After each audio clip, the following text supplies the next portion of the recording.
Have a listen to this extraordinary answer from Pfizer when asked by One Nation's leader, Pauline Hanson, whether Australians were forced to choose between the jab or not having the jab.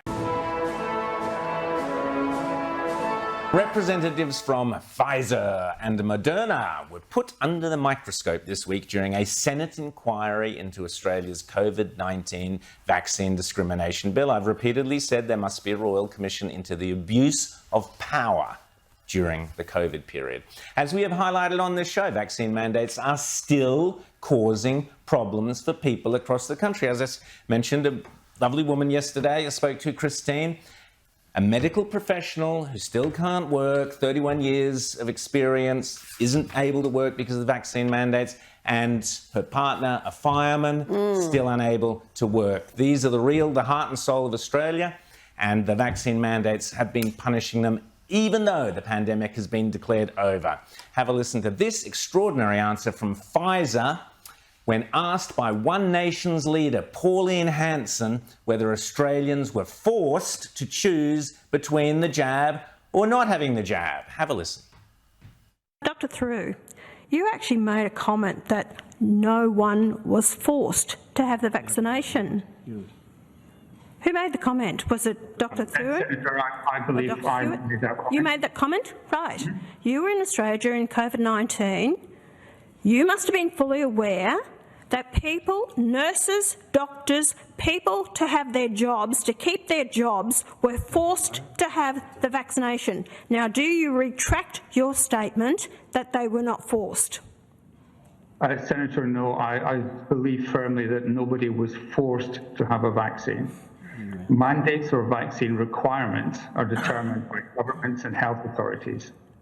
I believe everybody was offered an opportunity to get a vaccine or not get a vaccine. I don't believe that anybody was forced to take a vaccine. A lot of Australians will disagree with you on that one. Barnhagen doesn't want to be vaccinated and feels coerced into doing so to keep her employment. She's lost her nursing job at Flinders and has been benched by the Crows. That is what it is. So, yep. It's just science, eh? Mind-blowing, isn't it? Great work. Pauline Hanson joins us now. Pauline, as you say, there will be many Australians, and I've certainly met many of them, who would be astonished and delighted to learn that they weren't forced to get the vaccine or not get the vaccine. They lost their jobs, they lost their careers, their livelihoods. Many of them even lost their homes, Pauline.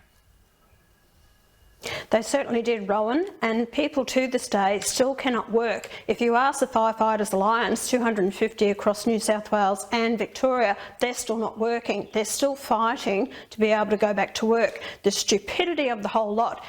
What if I get sick from a colleague here that's unvaccinated, even though I'm vaccinated? Can I sue my employer? Even some of these companies up until just recently were forcing people to have the vaccination. You know, nurses, we're about 7,000 nurses short in Queensland. They're going to allow about 1,000 back to work who haven't had the jab.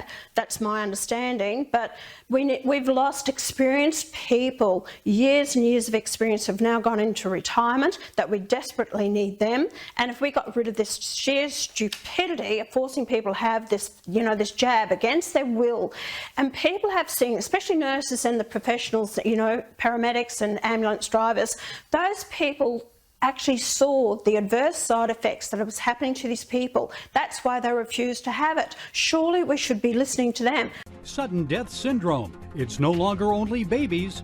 Working people and young athletes are suddenly dropping dead. But Albanese promised to have a Royal Commission into the COVID. He never has. I've been pushing for it since. I've managed to get this inquiry into my bill to stop companies from forcing people to have this purely to have their job. I think one of the problems with COVID-19 was that we didn't have the extent of the trials in the kids population before we said the vaccine could be rolled out. And of course, there were a number of countries that didn't roll out COVID-19 vaccine, I think with some justification in their child population. Please explain.